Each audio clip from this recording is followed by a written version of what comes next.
اے لایا تو انہوں نے چھڑواں ماریا میرے سٹیج پہ، اے میں حال چ چھال ماری انہوں نے میرے. امان صاحب کی کوئی ایسی یاد، ایسی بات جو آپ سمجھتے ہیں یار اس سے پہلے اتنی چیزیں ڈسکس ہوئی ہیں امان صاحب کی مگر یار یہ بات نہیں پہنچی لوگوں تک؟ امان صاحب پتہ کیا ان کی سب سے بڑی بات کیا تھی، وہ جو شروع میں بات ہوئی نا جیلسی، وہ کبھی کسی سے جیلس نہیں ہوئے. ہاں بڑی یار میں نے دیکھا انہوں لوگوں نے شاہ جی جن کا ہاتھ کھڑا کر دیا نا اسٹیج پہ وہ سپر سٹار بن گیا. امان صاحب جیسا امان اس کا صاحب کر دیتے. میں ملتان میں تھا تو انہوں نے مجھے بولا تھا بول آ جا اتھے آ، میں کہہ دینا پروڈیوسراں نو ہاتھ صحیح تھی. وہ کیا کرتے تھے، وہ سپر سٹار اللہ کی مہربانی سے بناتا تو اللہ نا وسیلہ بندہ ہوتا نا، وہ جیلس نہیں. پھر وہ بندوں کو اکٹھا کر کے آؤ جی، وہ ایک مقابلہ نہیں کرتے تھے، کپڑا رکھ کے چلو کرو گلا. اتنا ہنسانے والا آدمی، اتنا لوگوں میں خوشیاں تقسیم کرنے والا، اتنا عاجز آدمی اور اتنا ہمبل آدمی، کبھی آپ نے امان صاحب کو جذباتی دیکھا؟ جذباتی ایک دو مرتبہ دیکھا. پتہ ہے جذباتی کیوں ہوتے تھے؟ وہ اپنے بچوں کے لیے انہوں نے بڑی محنت کی، لیکن وہ ہوتا کیا تھا کہ ہر وقت ان کو فکر اپنے بچوں کی تھی، اپنی شادی جو کی تھی. میں کہتا ہوں کہ ایک سے زیادہ جو بندہ شادی کرے گا نا وہ جذباتی بھی ہو تو اس کا غصہ نہ کرے. اچھا. اور وہ تو 3 گھروں میں جاتے تھے ماشاءاللہ. تو لیکن ہمیں وہ سکھا گئے ہیں سب کچھ.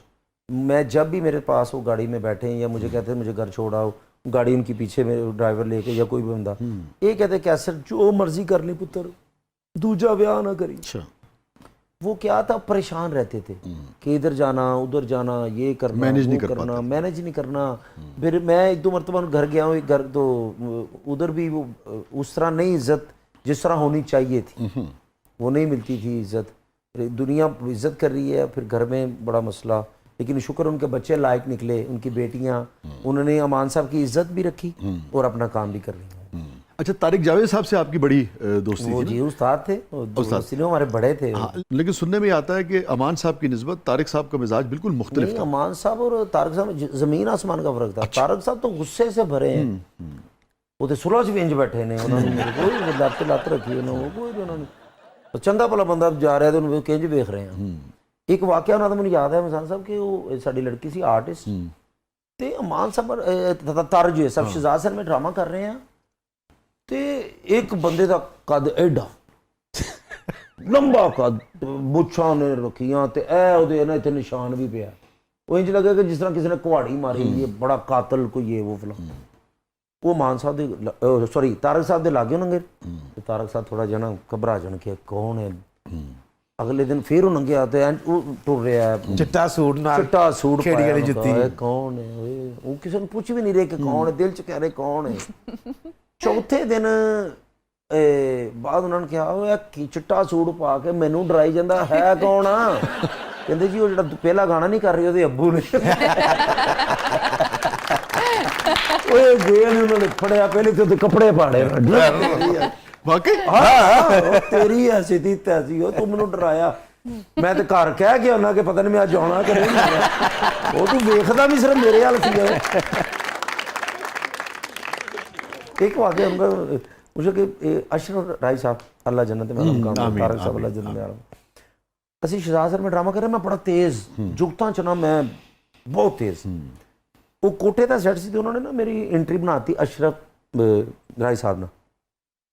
میں سر ایک ساج کوئی 50 جگتاں کیتیاں انہوں نے اشرف رائی صاحب نے. وہ چپ ڈم دنیا میرے نال مل گئی. پیچھے میں گیا تے جو اشرف رائی صاحب نو آندا سی انہوں نے مینوں کڈیا. ٹھیک ہے جی. تے پیچھے خصا بھی 2-3 باری مثلا چلایا تے یہ وہ فلاں فلاں سارا. ہوں پنچایت لگی طارق جوہے صاحب کو.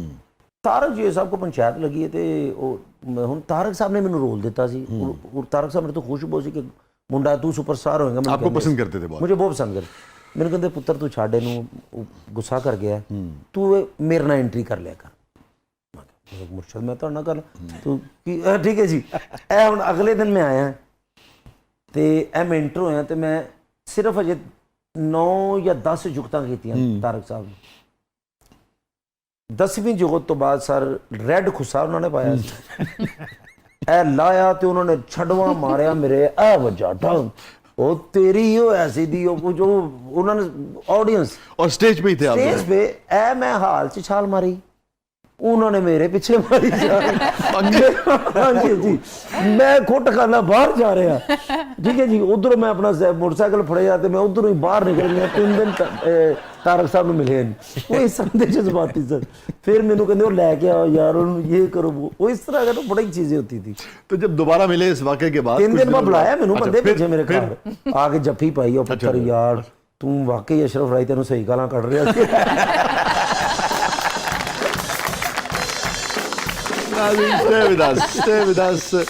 कहीं नहीं जाइएगा। और कैसर खुद एक बड़े कमाल के फनकार हैं माशाल्लाह, मगर बहरहाल एक तारीख़ का भी हिस्सा हैं। सो बहुत सारी यादों, बहुत सारी बातों, बहुत सारे वाक़यात के साथ, बहुत सारे जो बड़े लोग गुजरे हैं इस शोबे के, उनके तस्करे के साथ हमारे साथ मौजूद है कैसर पिया साहब। प्रोग्राम के अगले मरले में आपके लिए बहुत कुछ है, आप देख रहे हैं ज़बरदस्त। छोटे से वक्त के बाद वापस।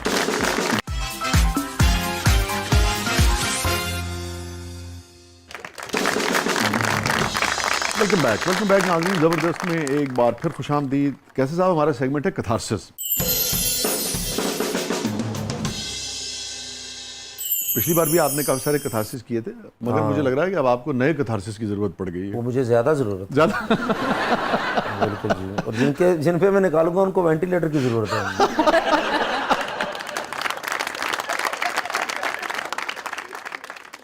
तो ठीक है, मेरे सवाल के बगैर कैथारसिस क्या दिल चाह रहा है शेयर करने को? बस बर्फ पैंदी होवे, फुल बारिश हो रही होवे, ते बंदे 2-3 मिनट मिलन ते मैं उन्होंने ठंडा पानी पा दूं। कौन मिलन? नहीं बंदे ने सर, बंदे में कौन मिलन, मैं उनको व्हाट्सएप कर देगा कौन सा मैं उन्होंने दे नाल आवां ते बाहर निकल के वो मैनू पढ़ दे। बंदा मोटरसाइकिल ते तेज जा रहा होवे, हाँ ठीक है ना, ਤੇ ਮੇਰੀ ਨਾਲ ਮੋਟਰਸਾਈਕਲ ਹੋਇਆ ਵੀ ਮੈਂ ਫਲੈਂਕ ਕੇ ਮਾਰ ਕੇ ਤੇ ਅੱਗੇ ਨਿਕਲ ਜਾਂਦਾ। ਇਸ ਤਰ੍ਹਾਂ ਦੇ ਬੰਦੇ ਮੇਰੀ ਜ਼ਿੰਦਗੀ 'ਚ ਹੈਗੇ ਨੇ। ਐਵੇਂ ਉਹ ਬੰਦੇ ਦੀ ਬਰਾਤ ਜਾ ਰਹੀ ਹੈ ਵੀ ਘੋੜੀ ਤੇ ਬੈਠਾ ਹੋਵੇ ਤੇ ਮੈਂ ਘੋੜੀ ਦੀ ਪੁੱਛਲ ਨੂੰ ਅੱਗ ਲਾ ਦੇ। ਮੇਰੇ ਇੰਨਾ ਕੁ ਮੈਨੂੰ ਗੁੱਸਾ ਕੀ ਬੰਦੇ ਤੇ चला हुआ कैसर है। ਐਵੇਂ ਨਹਾਉਣ ਲਈ ਜਾਵੇ ਤੇ ਮੈਂ ਸਾਬਣ ਨੂੰ ਮਿਰਚਾਂ ਲਾ ਦੇ। ਸਾਰੀ ਜ਼ਿੰਦਗੀ ਤੜਫਦਾ ਰਹੇ ਮੈਂ ਵੀ। ਅੱਲਾ ਕਰੇ ਦੋ ਕ੍ਰਿਕਟ ਮੈਚ ਖੇਲਣ ਜਾਣ, 3 ਘੰਟੇ ਬਾਅਦ ਉਹਦੀ ਵਾਰੀ ਆਵੇ ਤੇ ਬਾਰਿਸ਼ ਹੋ ਜਾਵੇ। मेरा मेरी किताब ये कि उदा ही बंदे नूं कि। अच्छा कैसर, ये बताएं कि स्पिरिचुअलिटी पे कोई यकीन है आपको? तुहानूं पता भी मैं कितना पढ़िया लिखिया, तो यही तुसीं उर्दू च पूछ लो। स्पिरिचुअलिटी पे आपको यकीन है? रूहानियत होंदी है ना, बाज़ वक़्त कुछ ऐसे आते वेखो ना, कर लो ना, तुहानूं पता भी है ऐसा लफ्ज़ कढ़ देने जिहड़ा मसलन कि असल गोरे नूं भी नहीं पता।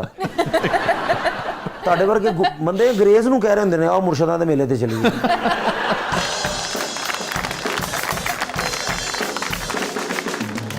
ਤਾਂ ਮੇਰੇ वालिदैन थे, अल्लाह उनको जन्नत का आला मकाम थे, मेरी वालदा, मेरे वालिद साहब, मुझे कोई भी परेशानी कहीं भी होती थी, पता नहीं